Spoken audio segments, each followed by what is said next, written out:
Bien, estimados estudiantes, tengan ustedes unos cordiales saludos. El día de hoy vamos a hacer un tema más en el curso de literatura. Este es un repaso sobre el clasicismo griego, una etapa muy importante, trascendental para la cultura universal occidental en sí misma. Veamos. Recordemos un poco. En esta sesión vamos a ver rápidamente las características y principales representantes de este movimiento. ¿Qué características se observa en el clasicismo en su periodo griego? Vamos a ver las siguientes características. Primero, hay una base mítica. Las obras se inspiran en los mitos. Las historias y personajes son sacados del ciclo troyano, que son los conjuntos de mitos relacionados con la ciudad de Troya, con la guerra de Troya, ¿no? O del ciclo tebano, las leyendas relacionadas con Tebas, Layo, Edipo y sus descendientes. Entonces muchas de las historias se basan en la mitología. El fatalismo se refiere a la predestinación. El destino de los personajes en las obras griegas estaba fijado por una fuerza inevitable ante la cual no se podía resistir. Podríamos mencionar el ejemplo del destino de Aquiles, el cual era morir joven en la guerra de Troya. Otra característica es la búsqueda de la belleza. Ellos lo hacían mediante la armonía entre el fondo y la forma de la obra literaria. Una forma de lenguaje o estilo estaba determinada por el tema o asunto. Podemos mencionar como un ejemplo de esto a la epopeya, la cual requiere un lenguaje elevado. La tragedia requiere un lenguaje solemne. La comedia requiere un lenguaje coloquial. Entonces mira cómo de acuerdo a la temática, también cambia el aspecto formal de la obra. Otra característica es que es didáctico, ya que hay un afán de inculcar valores aristocráticos en las obras de este periodo. El honor, la lealtad, la unión. Otra característica es el antropomorfismo, ya que las divinidades poseen características humanas, no solamente físicas, porque tienen una figura humana y se alimentan, beben y tienen una especie de sangre, la cual se llama icor, sino que también tienen muchas semejanzas psicológicas, ¿no? Porque también riñen, pelean, engañan, tienen defectos, tienen virtudes humanas.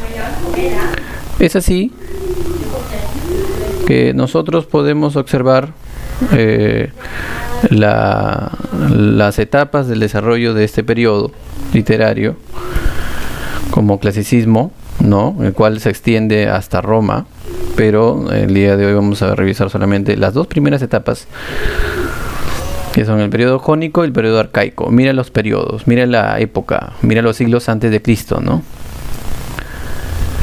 En el caso del periodo jónico, que es el más antiguo, los géneros que destacan principalmente es el épico, con dos representantes que tú ya conoces, Homero y Hesíodo. Y en el género lírico destacan Safo de Lesbos y Píndaro. En el caso del género del periodo ático, el siglo de Pericles, que es breve, ¿no? Tenemos a Esquilo, tenemos a Sófocles y Eurípides, que son los tres grandes dramaturgos o tres grandes trágicos atenienses. Entonces observamos cómo es que se va desarrollando el clasicismo en el periodo griego propiamente dicho. En la épica, si nosotros recordamos, tenemos algunas obras importantes, como por ejemplo la Ilíada, cuyo tema principal es la cólera de Aquiles, ¿no? También tenemos la Odisea. Se cuenta el retorno de Ulises a su ciudad natal. Estas obras pertenecen a un autor, el cual tiene por nombre, ¿recuerdan? ¿Cómo se llamaba ese Aedo?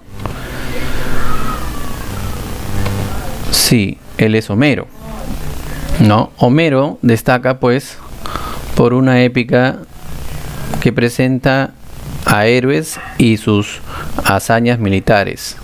Por eso es que se dice que Homero representa a una épica heroica, mientras que Hesíodo, en sus composiciones como la Teogonía y los Trabajos y los Días, nos habla más bien de la religión.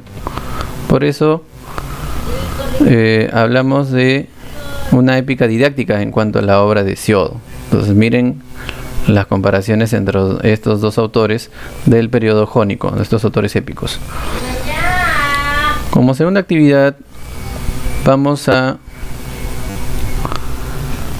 distinguir características de los trágicos griegos. A ver, veamos rápidamente. Mira, padre de la tragedia griega, sus obras destacan por su fatalismo.